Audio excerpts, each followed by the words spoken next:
ছিল মূর্খ, সে গান গাহিত, শাস্ত্র পড়িত না, লাফাইত পড়িত, জানিত না কায়দা কারণ কাকে বলে। রাজা বলিলেন, এমন পাখি তো কাজে লাগে না, অথচ বনের ফল খাইয়া রাজহাটে ফলের বাজারে লোকসান ঘটায়। মন্ত্রীকে ডাকিয়া বলিলেন, পাখিটাকে শিক্ষা দাও। রাজার ভাগিনাদের উপরে ভার পড়িল পাখিটাকে শিক্ষা দেবার। পণ্ডিতেরা বসিয়া অনেক বিচার করিবেন।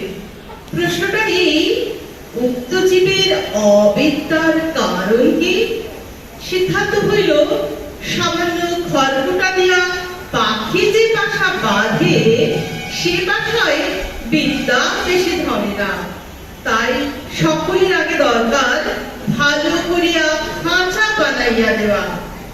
রাজপণ্ডিতেরা দক্ষিণা পাইয়া খুশি হইয়া বাসায় ফিরিলেন। শেখরা ছিল সোনার খাঁচা বানাইতে। খাঁচাটা এমন আশ্চর্য যে দেখিবার জন্য দেশ বিদেশের লোক ছুটিয়া পড়িল। কেহ বলে শিক্ষার একেবারে হদ্দমুদ্দ, কেহ বলে শিক্ষা যদি নাও হয় খাঁচা তো হইল পাখির কি কপাল। শেখরা থলি বোঝাই করিয়া বকশিস পাইল।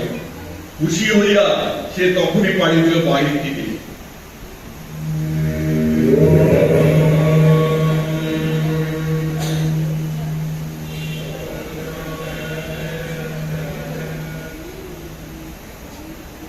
পণ্ডিত বসিলেন পাখিকে বিদ্যা শিখাইতে।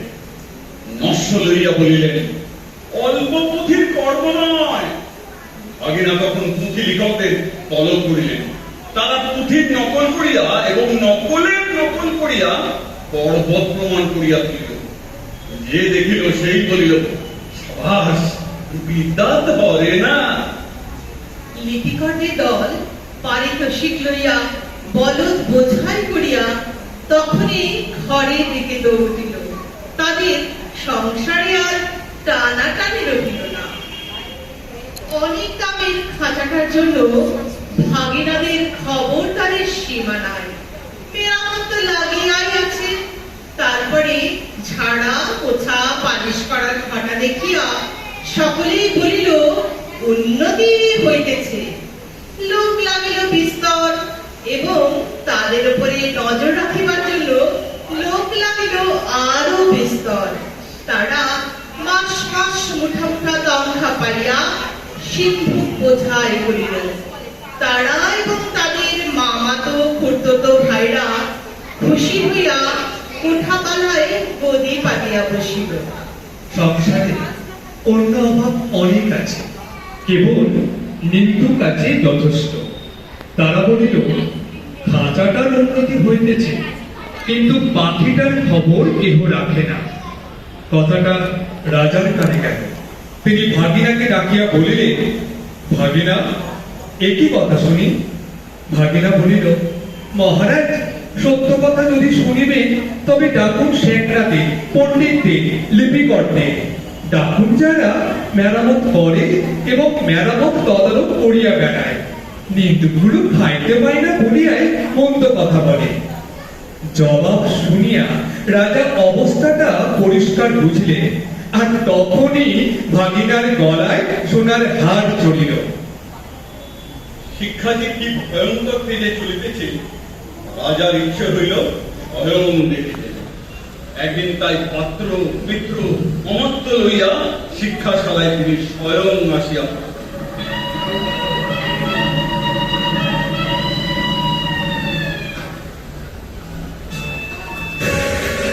দেউলির কাছে অমনি বাজিল।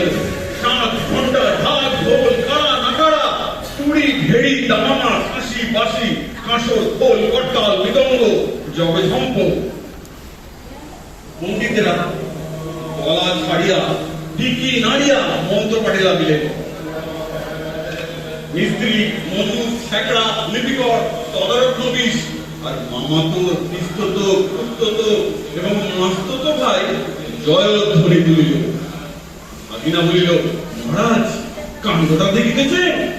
মহারাজ বলিলেন, আশ্চর্য, শব্দ কম নয়।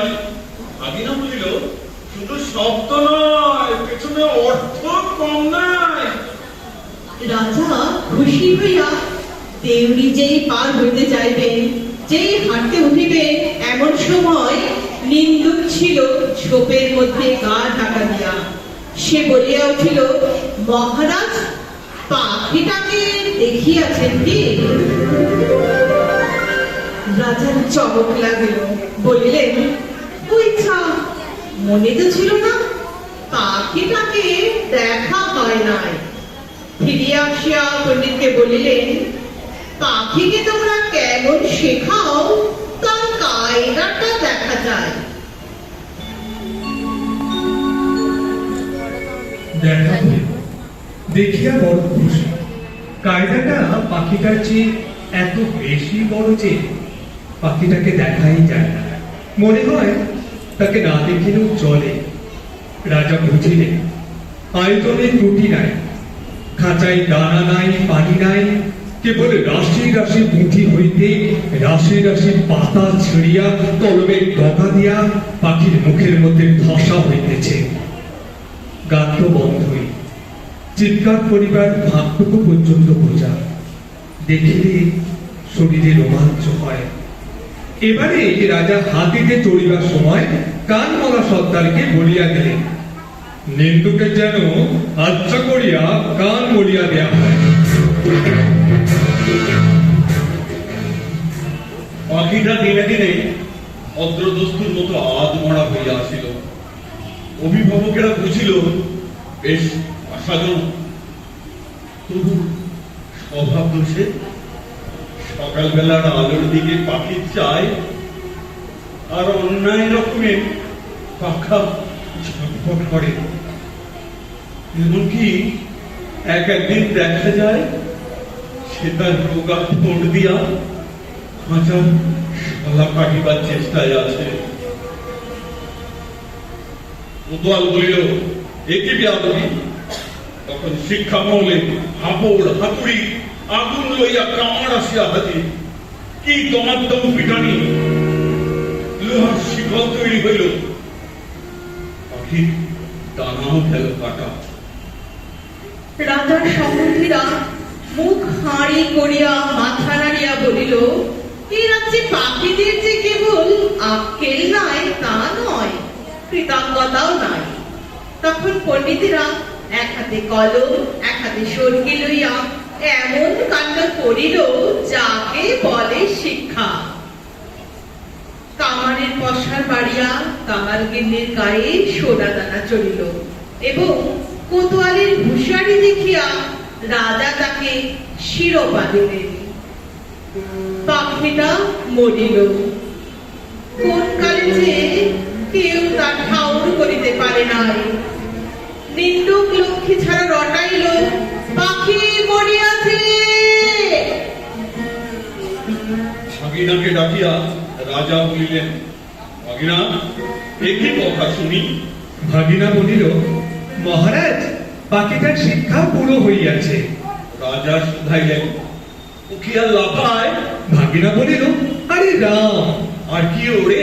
না আর কি গান গায়? না দানা না পাইলে আর কি চেঁচায়? না। রাজা বলিলেন, একবার পাখিটাকে আনো তো দেখি। পাখি আসিল, সঙ্গে কোতোয়াল আসিল, পাইক আসিল, ঘোষওয়ার আসিল। রাজা পাখিটাকে টিপিলেন, সে হাঁ করিল না, হু করিল না, কেবল তার পেটের মধ্যে পুঁথি শুকনো পাতা খসখস গজ গজ করিতে লাগিল। বাহিরে নব বসন্তে দক্ষিণ হাওয়ায় কিশোরী দীর্ঘ নিঃশ্বাসে মুখরিত বনের আকাশ আকুল করিয়া দিল। নমস্কার।